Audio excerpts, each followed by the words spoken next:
तर ना आपल्या पुऱ्या बनवून तयार आहेत आणि बघू शकता तुम्ही किती सॉफ्ट झालेले, मस्त. तर चवीला पण तितकीच भन्नाट लागणार आहे ही पुरी. या मग पालकपुरी खायला.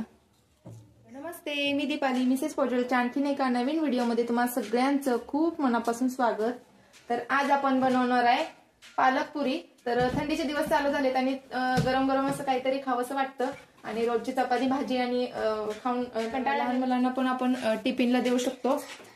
तर इथे ना पालकपुरी बनवण्यासाठी मी थोडंसं पीठ अंदाजेच चाळून घेते. गव्हाचं पीठ घेते इथं. तर 2 चाळण पीठ घेते, अंदाजे 2 वाट्या.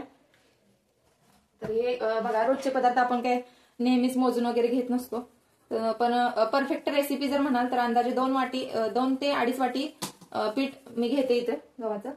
आणि इथे 1 वाटी मोठी पालक, हिरवी मिरची आणि थोडीशी कोथिंबीर घालायची आणि त्याची पेस्ट करून घ्यायची. ह्याच्यामध्ये पेस्टमध्ये जिरं पण घालायचं, पण मी आता जिरे घातले नाहीत, मी वरून घालते. तर आता यामध्ये ही पेस्ट घालायची आहे. तर सगळ्यात आधी ना थोडंसं जिरं, कारण मी पेस्ट करताना घातलं नव्हतं म्हणून. आणि थोडासा ओवा पण घालायचा. कोणत्या पण पुरीमध्ये ओव्याचा छान फ्लेवर येतो, छान टेस्ट लागते म्हणून अंदाजे ओवा थोडासा. आणि चवीपुरतं मीठ. तर मीठ चवीपुरतं घालायचं, जास्त पण घालायचं नाही, थोडंसं घालायचं, कारण पालकला जास्त मीठ चालत नाही त्यामुळे. आणि आता यामध्ये ही जी पालकची आपण प्युरी करून घेतलेली आहे ती यामध्ये थोडी थोडी घालायची आणि याची घट्टसर अशी कणिक मळून घ्यायची.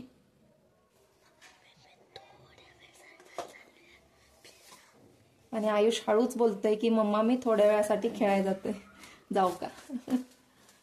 तर बघा, जेवढी आपण पालकची प्युरी घेणार आहे ना त्यामध्ये अंदाजे बसेल एवढंच पीठ घालायचं, जास्त पीठ घालायचं नाही. यामध्ये पाणी घालायचं नाही कणिक मळताना, कारण पालकमध्ये बघा सगळं पाणीच असतं, पाणीच होतं, ते पेस्टच होते मिक्सरला बारीक करताना. तर मी सगळंच घालते आता आणि वेस्ट करायची नाही कुठली पण गोष्ट. आणि आता छान याची कणिक मळून घ्यायची. आधी बघतोय मम्मा काय करते. आणि छान कलर येतो ह्याला, ग्रीन. आणि लहान मुलांना बघा असं कलरफुल आणि असं थोडंसं वेगळं काहीतरी खायला आवडतच नेहमी. हा, तर आता हे छान मी कणिक मळून घेते आणि पाणी अजिबात घालायचं नाही. बघा, हे अजून पातळ आहे, एवढं पीठ व्यवस्थित बसतं. आणि पुरीची कणिक नॉर्मली घट्टच असते, त्यामुळे आपल्याला घट्टच कणिक मळायची आहे, मरदून घ्यायचं. आणि छान हे पीठ मी मळून घेते. तर कणिक मळून झालेली आहे आपली, एकदम घट्टसरच मळायची. आणि एक 5 मिनिटं भिजत ठेवणार आहे मी.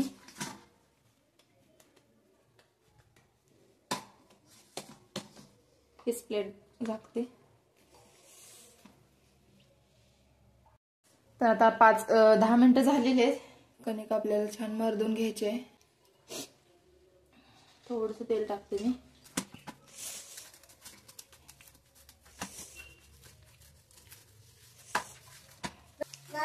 तर कणिक भिजली ना की छान मऊ होतात पुऱ्या, पण जास्त वेळ पण नाही भिजवायची, नाहीतर कणिक पातळ पण होते. आता थंडीचे दिवस आहेत म्हणून कणिक पातळ वगैरे होत नाही. जर गरमीमध्ये करायला गेलो ना की मग कणिक पातळ होते, त्यामुळे भिजवायची काही गरज नाही गरमीमध्ये बनवत असेल.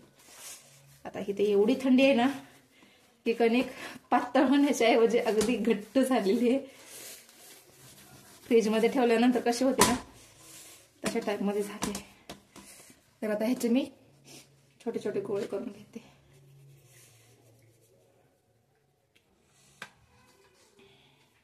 तर एवढे गोळे मी बनवून घेतलेले, पटपट लाटून घेते.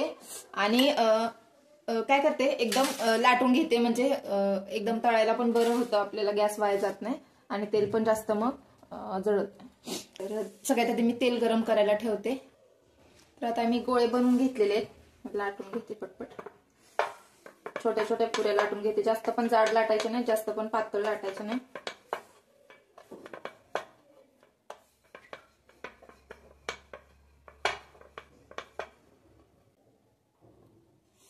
मी सगळे लाटून घेते आणि तोपर्यंत तेल तापतेच, तेल तापायला ठेवले मी. आणि याला तेल पीठ वगैरे काही सुद्धा लावायची गरज नाही, असंच लाटून घेते मी. ह्या पुऱ्या पेरूची चटणी बरोबर सर्व करते. हो ग. तर पेरूच्या चटणीची रेसिपी ऑलरेडी आपल्या चॅनेलवरती मी अपलोड केलेली आहे, नक्की बघा. त्याची लिंक मी पिन कमेंट मध्ये देते. पिन कमेंट मध्ये दिली की तुम्हाला सापडेल लगेचच. थोडस नवीन काहीतरी मी ट्राय केलेलं.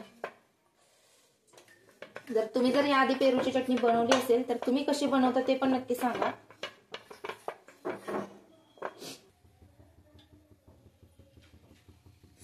व्यवस्थित तेल गरम झाले, आपण पुरे सोडूया.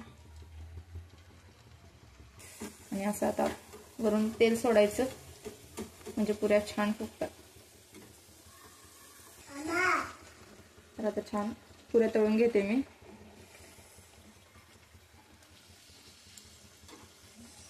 एक वेळ झालेले, तर त्या दोन जास्त फुगल्या नाही, कारण त्याचं कारण इकडे तेल कमी असल्यामुळे. तर आता मी काय करते,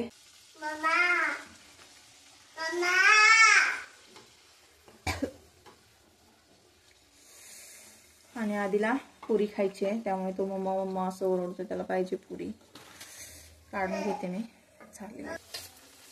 तर आता मी सगळ्याच पुऱ्या तळून घेते, त्याच्यानंतर मी तुम्हाला दाखवते. तर आपल्या पालक पुऱ्या बनवून तयार आहेत. व्हिडिओ आवडला असेल तर प्लीज लाईक करा, शेअर करा, कमेंट करा आणि सबस्क्राईब करायला विसरू नका. Thanks for watching. पुन्हा भेटूया असेच एका नवीन व्हिडिओमध्ये. तोपर्यंत सगळ्यांनी काळजी घ्या.